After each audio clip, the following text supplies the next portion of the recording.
enthusiasts, and welcome to Season 3 of Style Points. I'm not sure what that means, other than this being the third year of me recording the podcast. However, I feel that calling it a season lends the podcast a certain sense of gravitas. I'm your host, John Crow. Today, we're going to discuss long-distance running and its physiologic implications for anesthesiology with CRNA Jordan Crouch. Before I let him run away with things, though, I'm going to hand it over to my co-host, Nate Moore, to introduce this month's RSI, which of course stands for Resident Selected Information. Thank you, John.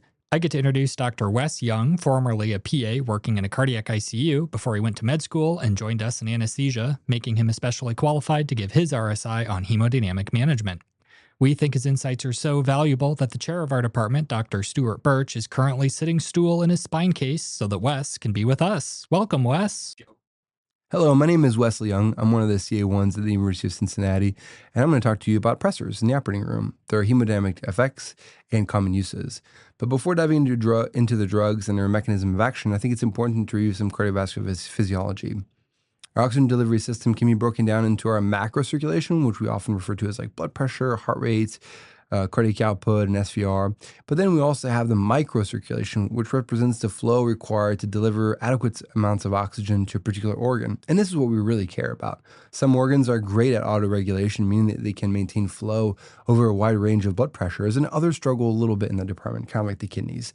But they all, to a certain extent, have the ability to have their arterioles vasodilate or vasoconstrict depending on local meters like PO2, potassium, lactic acid, etc., in order to regulate the flow. So from a big picture, our body creates a pressure gradient using cardiac output and changes in the resistance provided by arterioles to increase or decrease flow to our organs, which means we can quickly shift blood to our quadriceps when running a marathon or our intestines when eating a delicious burger. The problem is that in the OR, we have departed from normal physiology and thrown in drugs that cause venous and arterial dilation, patients bleed, they have inappropriate inflammatory cascades, and we often switch them from negative pressure to positive pressure ventilation.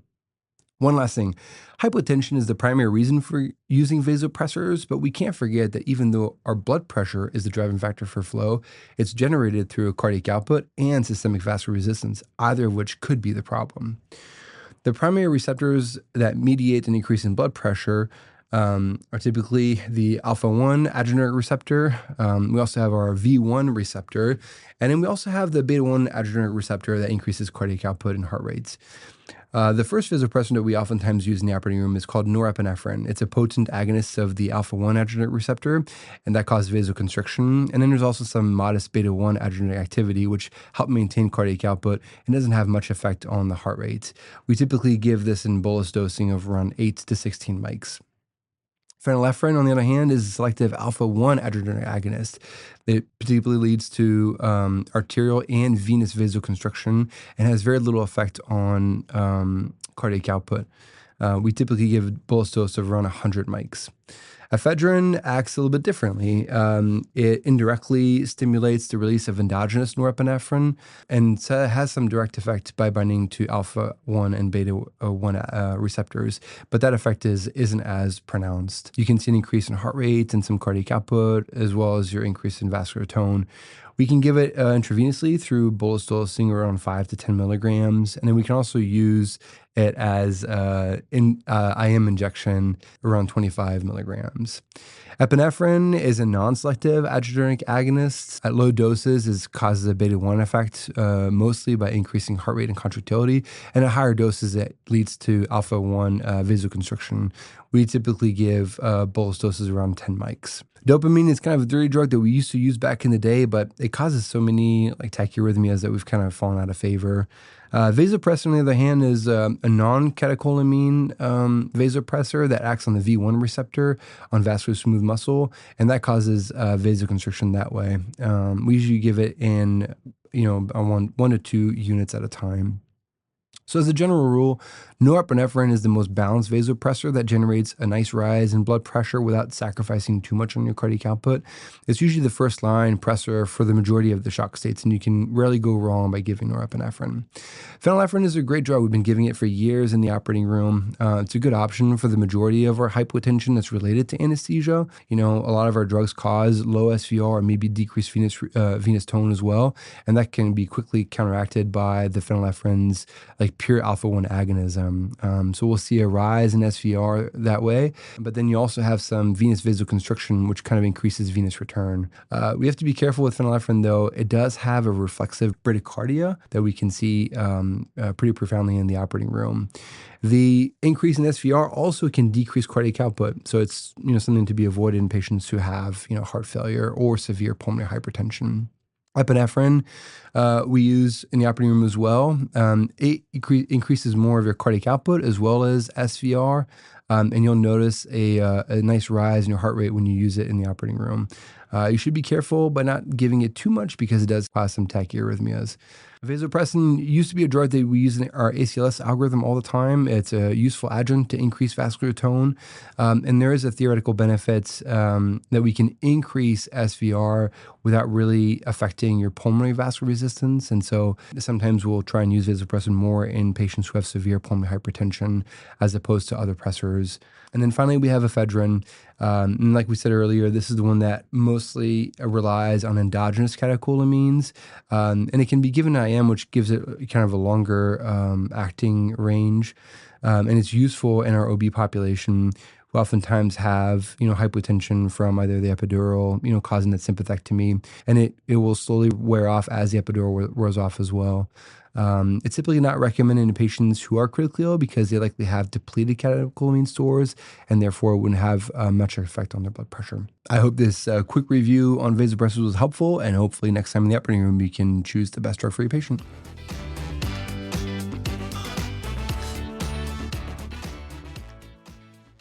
My athletics started in football, then to a 5K, then to Ironman, then to endurance running. So I feel like 5K to Ironman is that's maybe a little bit of a jump there. It was a progressive process, but it's kind of like a draw the rest of the owl situation. Yeah. Okay, Jordan, thanks for joining us. Yeah, thanks for having me. Absolutely. Jordan, before we get started, I'd love it if you'd tell our audience a little bit about yourself and your training, all that sort of thing. I've been a nurse anesthetist for 5 years. I trained at UC, and my athletics background is I played football for a while, and after football, really wanted to stay in shape and keep exercising, but wasn't really interested in going to the gym anymore. And I think football kind of made weightlifting feel like a job. And for whatever reason, I just kind of got burnt out on that. And I think you see that both ways. Some runners gravitate towards weightlifting after their collegiate careers. But so I took up running, and I started off with a 5K and then gradually kept growing my running volume to some longer endurance, and then eventually into Ironman distance. What is Ironman distance? Ironman distance, it's like 140, like 0.6 miles, and it involves a 2.4 mile swim, 112-mile bike ride, and then a marathon. So it's an all-day event, and it's a lot of endurance, and I really like that. But I think there's parts of Ironman that you gravitate towards more, like you really like swimming, or you really like biking, or you really like running, and I really fell in love with the running part of it the most, so I tended to gravitate towards that afterwards. One of the reasons why I wanted to have you on the podcast is because I've heard you talk about your running experience before, and I found it super interesting. You have run, I think, probably more distance than maybe the rest of the department combined, I would say. Is there anyone else in the department that runs anywhere close to as much as you? That's a good question. I don't know. I have heard there might be somebody who's trying to do like all the marathons in all the states or something, or all the big marathons. I'm not sure, but every now and then people, when they hear you run, they'll like mention somebody else that also runs, and it's hard to keep them all straight. But yeah, it's a lot of running. It's a lot of miles. So I think my weekly volume, I try to keep around 50 to 70 miles a week at least. And then you kind of go up or down from there, depending on, races or what you have going on. Excellent. So, how do you fit in 50 to 70 miles per week? How does that look in your life? Well, I'm very lucky that I live close enough that I can run to work. So, that's about 6 miles there. See, that's just right out for me, because if you said the same for me, if I said I live 6 miles from work, that would exclude me from running from work. Yeah, yeah, yeah. I mean, so it actually it's 6 miles total, but it's like 3 here, 3 home. And Okay. yeah, so That's a little bit it's not as less bad. insane. Yeah. But I think that that's easy, because, after work, or before work, if you want to add a little distance, it's very easy to just keep going and get like the training plan done or whatever you have for that day. And honestly, it's a great stress relief after work to, um, be able to go outside and move around. You kind of learn to value the nice weather, after you have some bad weather. So it works out really well for me. I know not everybody has that luxury, if you live, 10, 15 miles out, but finding a way to make it work is key. Well, let me back up for a second. I want to ask the same question that I like to ask everybody. If you could invite anyone over in the world for dinner, could be somebody from the past or even from fiction, who would you invite over? That's a good question. I think right now, just on top of my mind is this character called his name's Gary Cantrell, and he goes by the alias Lazarus Lake. He's recently featured in a book I'm reading. It just came out. It's a really good book, but the book's called The Endurance Artist. And uh, Gary Cantrell, he's credited for creating a lot of the race formats in endurance running, and he's designed a lot of the racing styles that we use in ultra running, um, including the backyard race. It's a last man standing race where you will run 4.1 miles every hour on the hour until there's one person left standing. So he has these really unorthodox or unique racing designs, and he also is the guy behind the Barkley Marathons. And the Barkley Marathons have a pretty famous documentary about them that made it really popular. But just to give you an idea, the race is so difficult. Like very few people have ever finished it. I think it's been going, I'm not really sure on the exact year, but around the 1980s, it's been going on like that long. And, there's only been a handful of people that's ever successfully completed it. So he really threads the needle on making a race that's just difficult, that it's possible to do, but like very few people can actually do it. And I think it's interesting. The book actually made him even more interesting to me because you learn a lot more about him. And now I have more questions or more things I want to like ask him if I could. So that's who I'd pick to have dinner with if I could. I don't know if that person would want to have dinner. They'd want to maybe go on a jog with you. Yeah, that's right. Yeah. Okay, you have sort of a unique perspective as both a marathon, ultra marathon runner, really, and as a practitioner of anesthesiology. Tell me about how those things intersect. How does it influence how you think about endurance and physiology when you're thinking about your training as a CRNA and how it applies to running these enormous distances? Um, I think the right amount of training and knowledge about the body allows people to go a lot farther than what they think is possible. Um, and I guess that kind of comes across in anesthesia in the sense that, the body is not really a machine. Like, a lot of people think that you're going to wear your joints out. Um, but the thing with, machines is that they can't heal themselves or they can't really adapt. So if you need new car tires, you just go buy new car tires. They don't really heal themselves, or they don't really adjust to the amount you're driving. So one of the things, from the healthcare background or from anesthesia is that our bodies are way more incredible than what we give them credit for, and um, they're unique to machines in the sense that you can train and build up your physiology, and with through consistent training, you can really allow yourself to go farther than what you think is possible. That's really interesting. I think that in anesthesia a lot we see people that are what we would consider to be surprisingly alive, who are kind of pushing the limits of human physiology, less because they're uh, healthy, but more that they are dramatically unhealthy, right? So we see people who are just clinging to life with an extremely low ejection fraction, or maybe an extremely high BMI, things like that.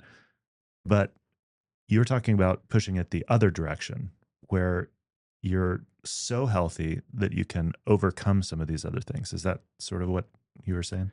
Oh yeah, yeah. I think that the biggest thing that I notice in ultra running is it'll show you really quickly is consistency.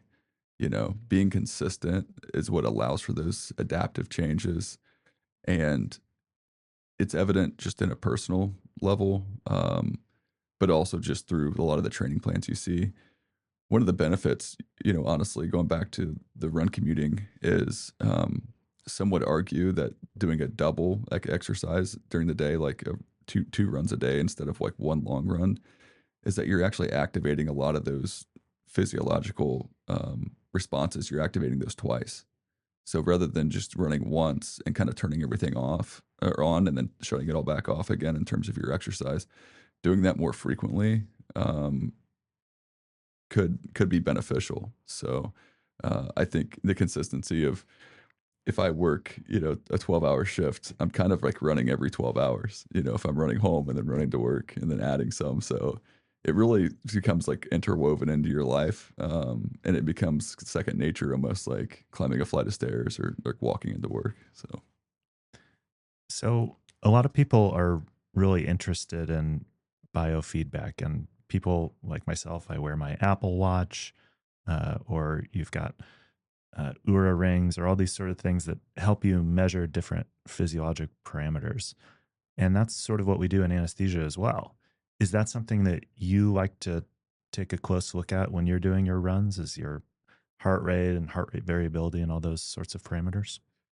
Yeah, I do. I'm actually, as we sit here, I have two watches on. So that's kind I'm of, just noticing you have two watches. yeah, that's kind of a leading question, I think. But yeah, it's like, I do have two watches on. So I wear the Apple Watch while I'm at work. It's connects nicely to the iPhone and messages, but I like to wear the running watch at the same time because it's tracking my recovery and a lot of the other health metrics that you get from wearing it for extended periods of time, like when you sleep or while you're moving or at rest throughout the day. So even though I'm not exercising, it's still collecting some data that gives me information on my recovery. How do you track your recovery? That's really interesting. Yeah, it's mostly like heart rate variability is a common tool, and these things fall in and out of favor all the time. But I mostly like to do like the sleep score, and I like to trend these things because I think that like in anesthesia, trending is always a little bit more evident than just any single number by itself. Um, so I kind of just hop on the trends of heart rate variability, looking at my resting heart rate, and I can really tell. Like for instance, yesterday I ran 20 miles yesterday, and this morning on my way to work, as I ran in here for this podcast, my heart rate was quite a bit higher, and that just kind of shows that I had a big effort yesterday. So you can kind of tell, like based on how your heart rate responds from the previous day, um, how difficult that exercise was for you. Uh, the issue with heart rate specifically is that it's not, as much as we love numbers in anesthesia, it's not always the greatest insight into your efforts. Why not? Well, I think it's usually it can be very jumpy and it can be affected by a lot of things.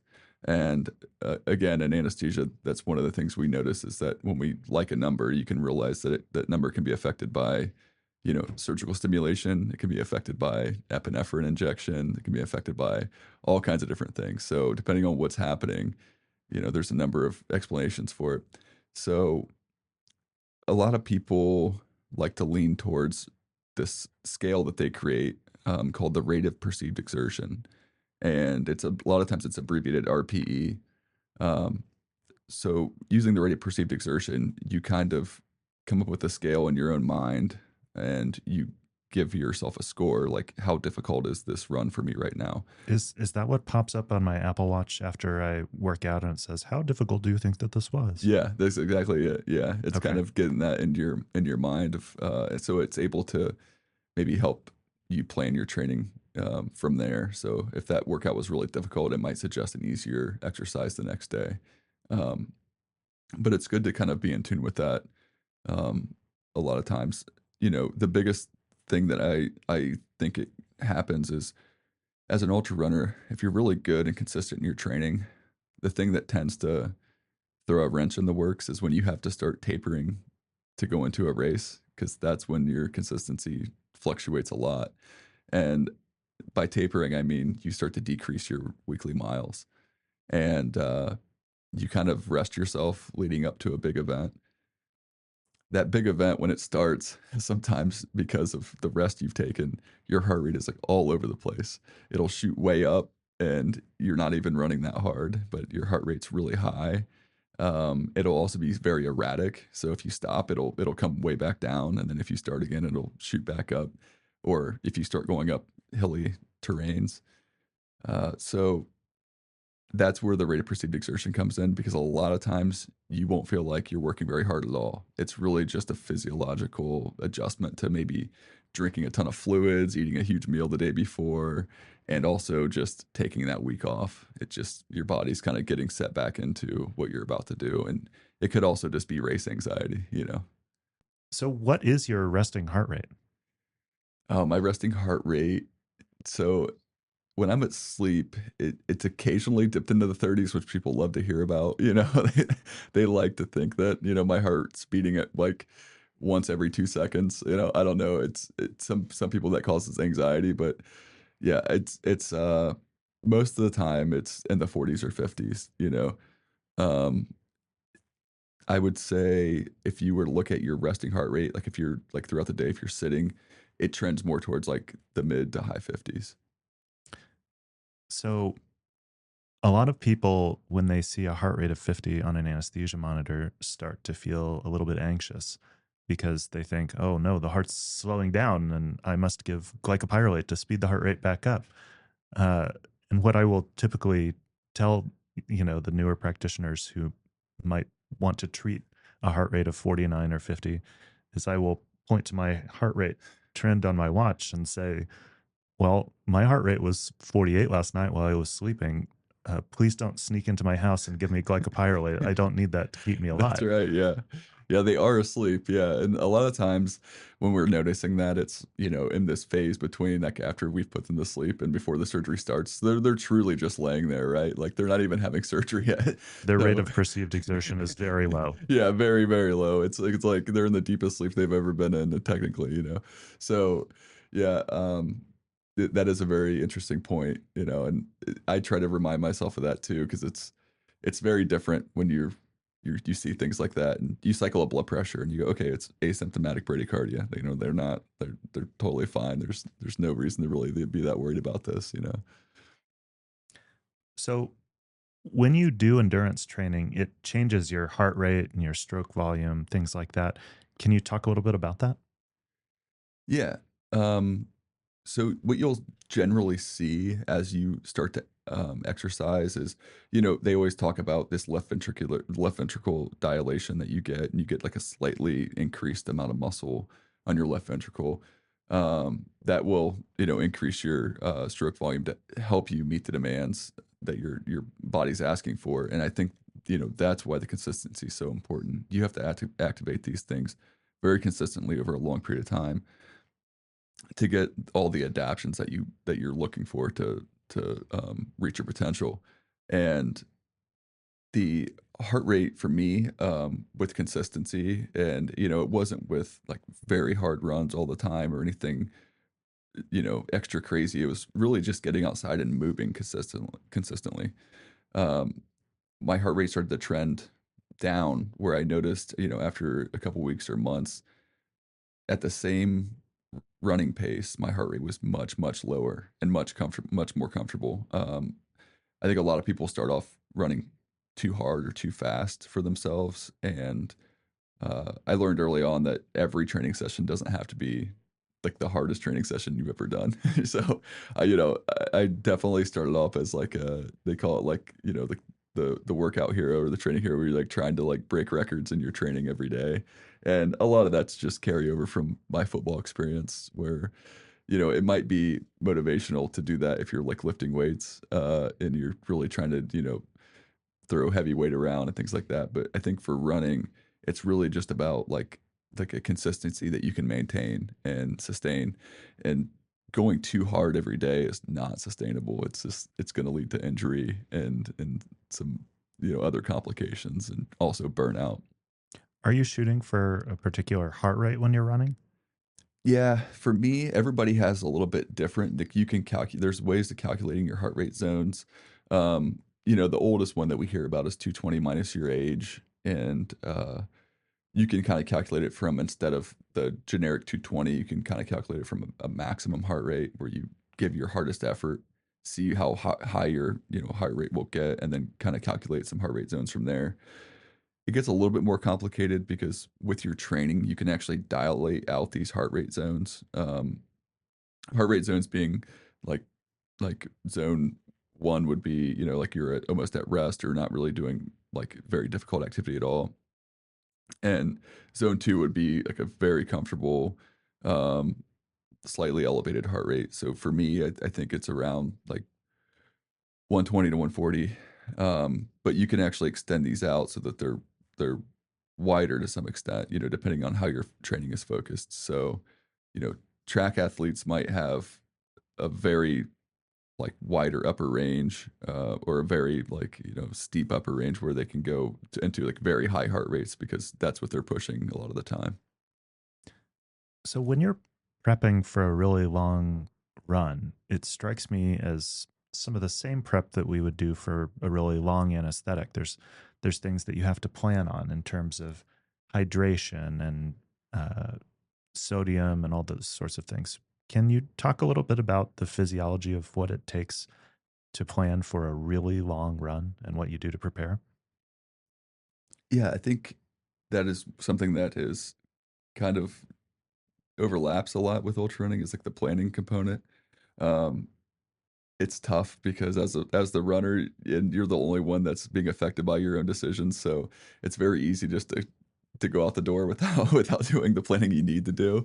Um, but you learn quickly that it's important to take the second to think like, do I need gloves before I do this? Because cold hands can really just kind of ruin the whole run if your hands are cold the whole time. Uh, but yeah, there are a lot of things. I basically, for myself personally, I'll take, maybe some electrolyte drink with me. If not, then I kind of just rely on gas stations, which I think is kind of fun. Like, you just run to like some unknown area that you haven't been to before, haven't been to in a long time, and pop into a gas station, get a snack, get a drink, and then you just kind of keep the run going. I usually do that if I'm doing like 20 plus miles. I'll do that around like mile 13. And I'll grab a drink, grab some food, and then just go back out and finish the next, 7 plus miles. The nice thing about that as well is that it kind of is a little bit of a stomach training, and it's very similar to a race, in which, as I'm running, I will, stop and get all this food, and, eat maybe like a snack, and then drink a bunch of fluid, and then start running again. And that's kind of very similar to like a race, where you might come up to an aid station, you're going to eat and drink a lot, and then you're going to start running again. And it kind of helps your body get used to that feeling. If you're running one of your big 100-mile races or something like that, how much fluid do you need to support yourself in that sort of environment? Is it just purely based on thirst, or is there calculations that you have to do? How does that work? Yeah, I kind of wish it was purely based on thirst because there would be a lot less calculation needed. But unfortunately, I think when you're setting a goal, goal-based fluid replacement, when you're setting a goal to it, that's when it kind of becomes dangerous because you can override a lot of those mechanisms because you've calculated that you do in fact need a certain amount. And you're going to override, like, I'm not going to wait till I'm thirsty. It's in ultra running, it may be too late, to start eating when you're hungry. Like, it's very hard to meet the demands, once you're already getting like signals really firing that, oh, you're thirsty, you need water. And it's like, it's hard to replenish and keep it going for an extended period of time. It might not be a bad option to drink to thirst in a shorter event like a 5K or even like a marathon. But I think A shorter event like a marathon. yeah, shorter like a marathon. Just Just wanted to because quote you on that. That's good. yeah, I think because, the consequences, well, marathons can be long, depending on the speed and things like that. The consequences don't play out over the entire night, like in a 24-hour race. If you make a mistake, you have to deal with the consequences until like from 7 p.m. to 7 a.m. So it can be a long haul. But back to the question about the electrolyte goals and then the fluid replacement. So I tend to the best way to kind of come up with a plan for fluid replacement that I've come across is you weigh yourself before an exercise without clothes or anything as a variable. You go out into the heat and run for about an hour and come back and weigh yourself again. That will essentially, the only thing that will be different there is that the amount that you sweated is gone. So any kind of sweat loss is out of the equation now, and you'll come up with a weight difference. You'll convert that to liters in terms of water, and your goal would be to replace 90 to 95% of that. So if you lost, like 2 liters of sweat in an hour in like a very hot condition, that's kind of on the upper end of the sweat loss. But if you were to do that, you would aim for, like 1.8 liters of replacement. And then, Is that just water that you're replacing? yeah, so in this equation, it's you kind of just figure out the water component. So it'd be like 1.8 liters. And the most important part of this is that the amount of electrolytes you replace is a ratio. So you don't really want to like pick like an electrolyte like and think I'm going to take 500 milligrams of sodium every hour. That's like not what you want to do. You always want to replace electrolytes as a ratio to water because as your water intake changes, then your electrolyte intake will change. To give you an example, one of my races, I had a very difficult time with electrolytes. My goal was to kind of just drink this amount of water, take this amount of electrolytes every hour. What I ended up finding out was that I had severely low sodium at one point because I had taken in about like 3 gallons of water and very, very little electrolyte because the hourly intake of electrolytes I had calculated seemed okay until you add in the 3 gallons of water. It was very imbalanced, it was very water heavy. So I kind of went through the cascade of every symptom of low sodium that you could have. Let's go over hyponatremia. Let's go back to internal medicine days. That's Yeah, good. yeah. So step by step, I didn't really notice the first couple signs of, you know, it was hard. Eventually became hard to want to take in anything. So I started having lack of thirst and then kind of lethargic a little bit, and I felt like my performance was lacking, like in terms of like the run, and so I was having a hard time like running. And that's one of the first things you'll see with dehydration, in a sense, is that you're having a difficulty like maintaining the performance you were before. Um, but eventually it got to the point that I was kind of confused and a little bit delirious. But again, you're running a race at the sun's setting, it's starting to get dark outside. So you're thinking like, it's just all part of the race. Uh, what I ended up realizing as things progressed down were that I began to lose fine motor function, which is one of the very final signs of hyponatremia. So, yeah. So, talk about what that means. What did you notice? Yeah, again, this was all of these things at I think at the time I wasn't the best like person to step back and analyze this at the time, because I was in fact the person who was being affected by it. But I remember as the sun went down, I felt like my hands were cold. And in reality, it was just that they weren't working because of hyponatremia. So, because I think it was like 78 degrees outside.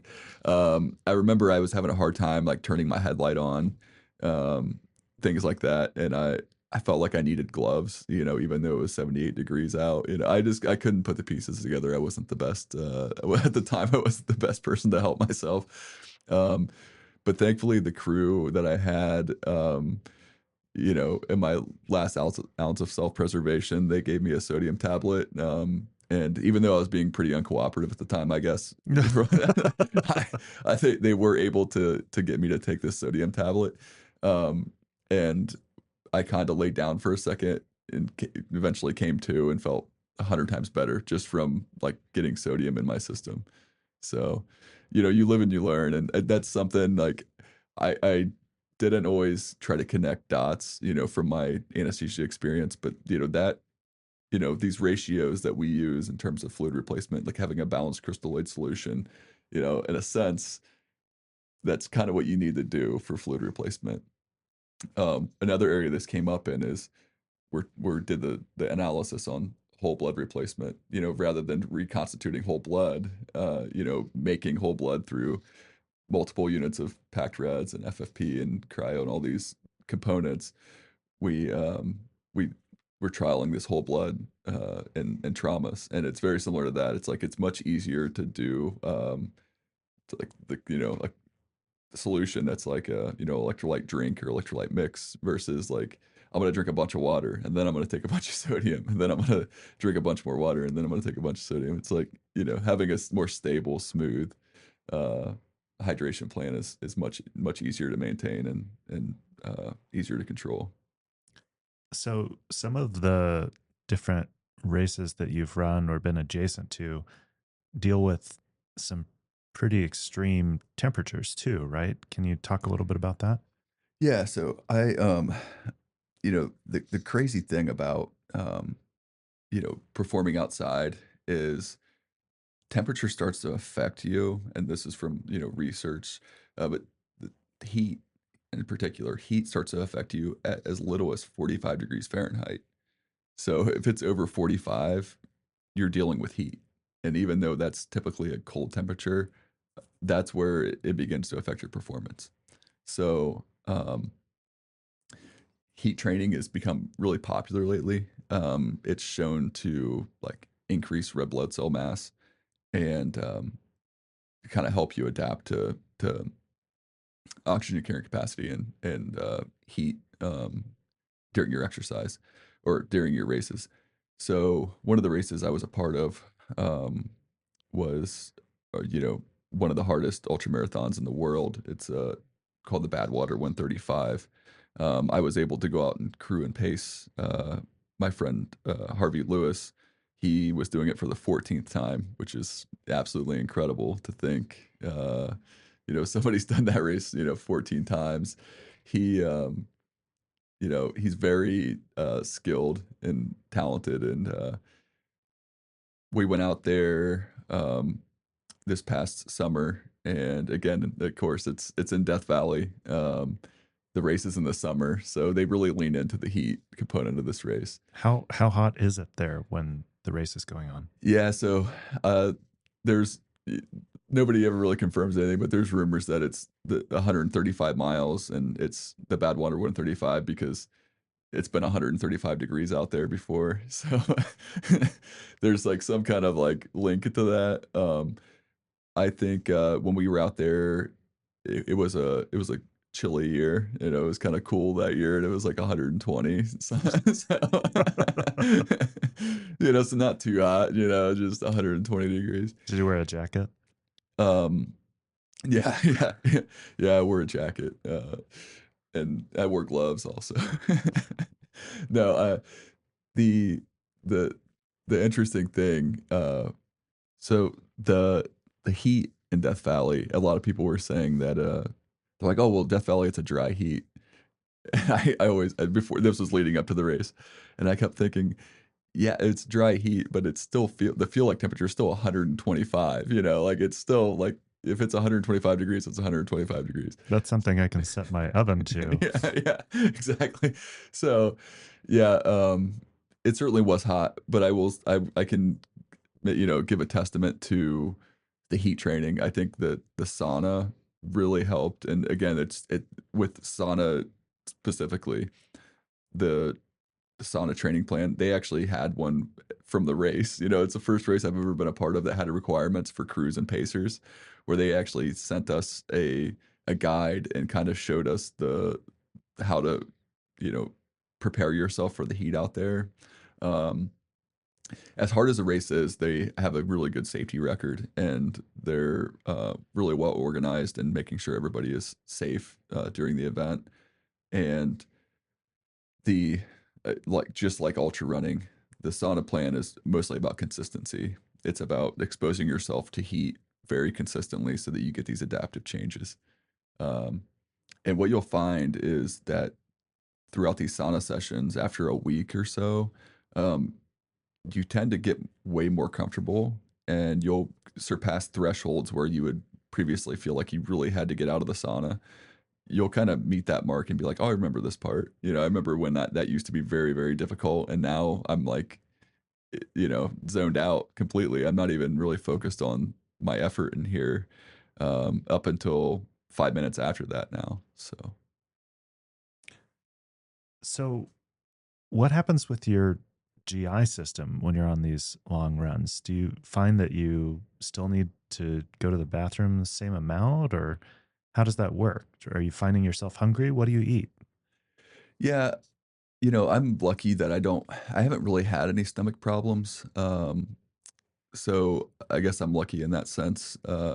And I find it easiest in races to eat things that are familiar to you.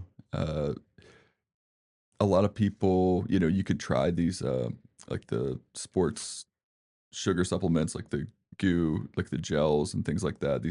They have like sachets of different components of it's like maltodextrin powder with water and some fructose. They're essentially simple sugars that are easy to digest is the thought, and they work in a more timely manner. Once you consume them, they'll get into your bloodstream quicker. Um, but I find for these longer events, one of the enjoyable parts is coming up to an aid station with a like wide variety of snacks, and you can kind of just look at the layout and just find something that looks good to you and eat it. And I think that for a lot of people starting out is a really good way of going about nutrition, because in the end the goal is just to keep eating, and not to be dependent on something that you're like very tired of eating. And you can get palate fatigue with some of those gels where you just can't stand to eat another one, and that's not a situation you want to be in, because ultimately you're in these events, your body needs fuel. So just finding fuel any way you can get it, whether it's something sweet or salty, just finding something that sounds good to you at the moment and keeping your palate moving. In a really long race, I imagine you've been doing essentially the same thing for a very long time. How do you manage the mental fatigue and stress of being in these extremely long events? Yeah, that's a really good question. I think that with training, to be honest, the difficulty and the time component, it actually just extends everything out further. So in a sense, you're chasing the dragon of that difficulty even further every time. So for instance, the last race I did, I had one of the best, trainings like blocks going into it. I had really great training. I had a lot of really great guidance from friends and things. And I remember going into that race, I actually didn't feel any difficulty until around like mile 70.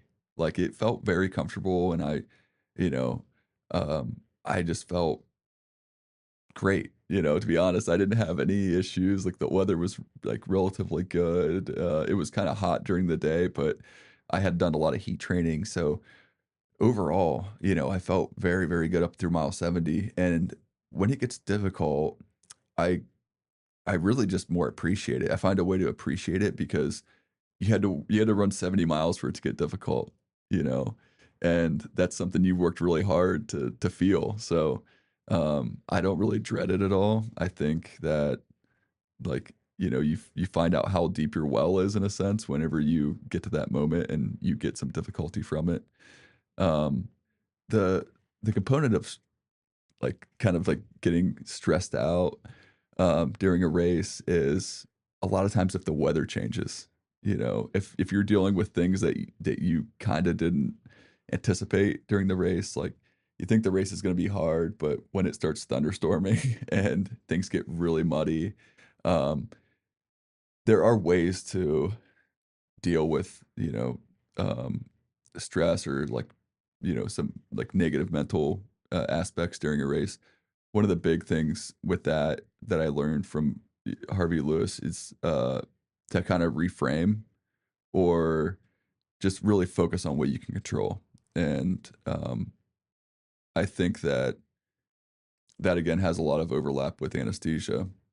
If you get into a critical situation, we have like protocols already in place. We have a plan of how we're going to do it. And you really just focus on that. You're not really focused on, something not going well.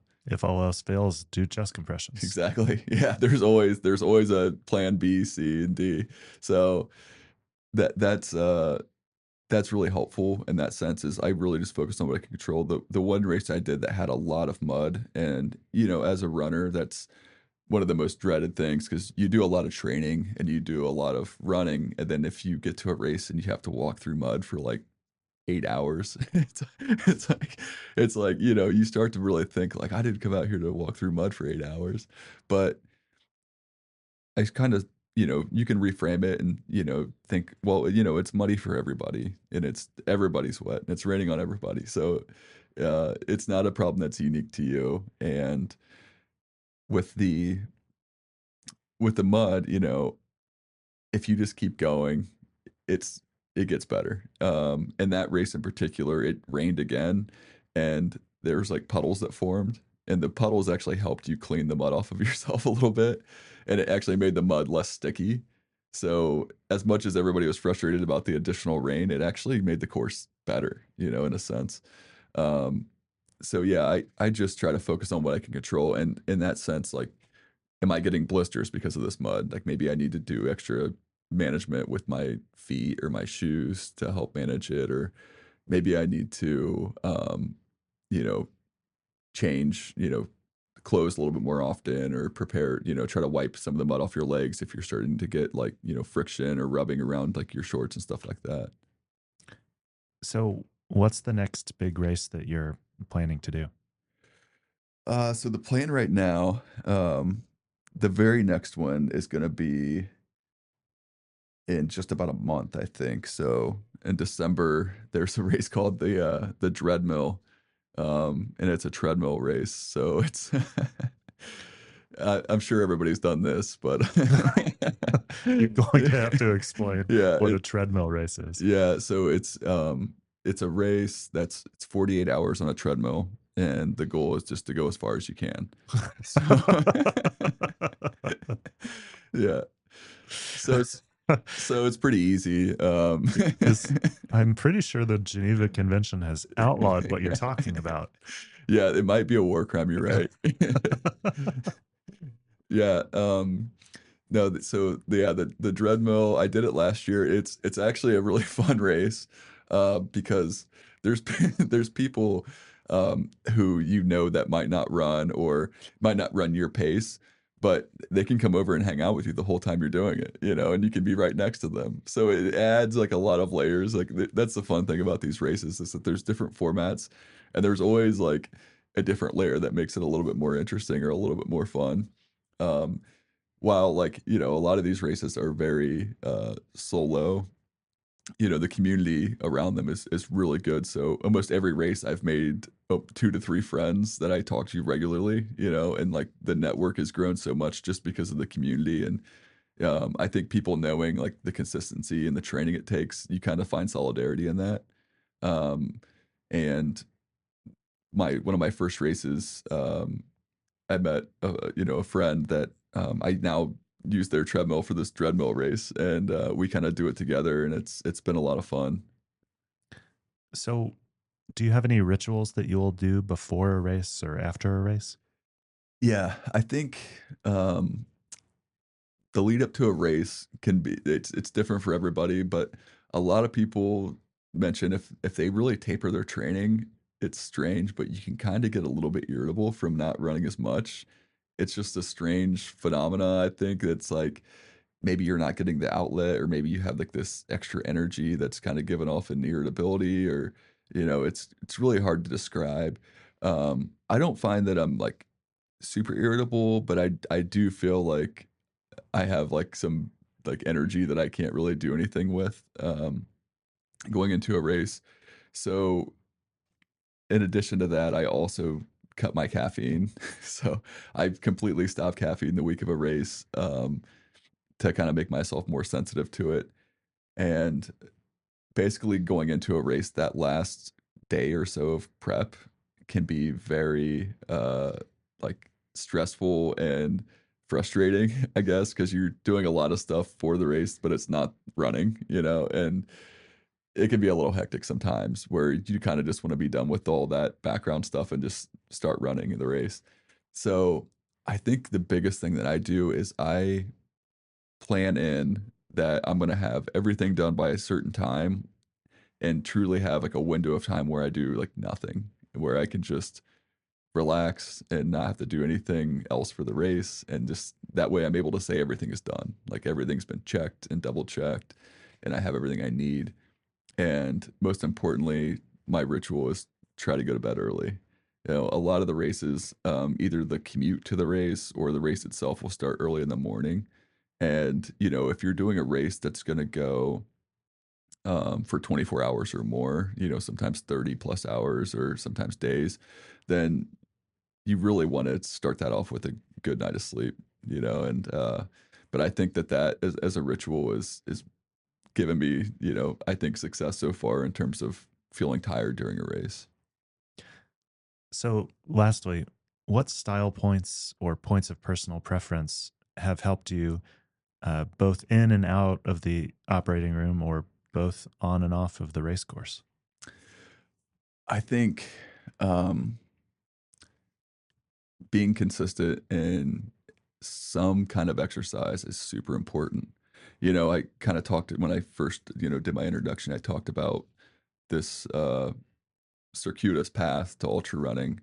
And, when I look back at that, I realized that it's really just like a legacy of just like physical activity. Like, that's kind of what it's chalked up to. It's not really, it's just my personal story of just being physically active. And it doesn't have to be, one specific thing. You can always like change out of, different things that you're into at the time. But in the end, it's all physical activity. And I think that having some component of that, even if it changes over the years, is super important to your professional life. I think it's a great work-life balance. It's a great like stress reliever. It yeah, it keeps you healthy. Like weight-bearing exercise, and just helps you age better, and you have a much better quality of life for much longer. That's really neat. I appreciate that. And I have one last question for you. Do you feel like you're running towards something or away from something? Oh man, that's a good question. It depends. I yeah, so you asked me a question earlier about the competition during, or about the last part of a race, the last 80 miles, or when you get to mile 80 of a race. And a big part of that is the competition at that point. In the beginning of a 100-mile race, mile 1, for me personally, I'm not super concerned about the competition or really looking at the competition.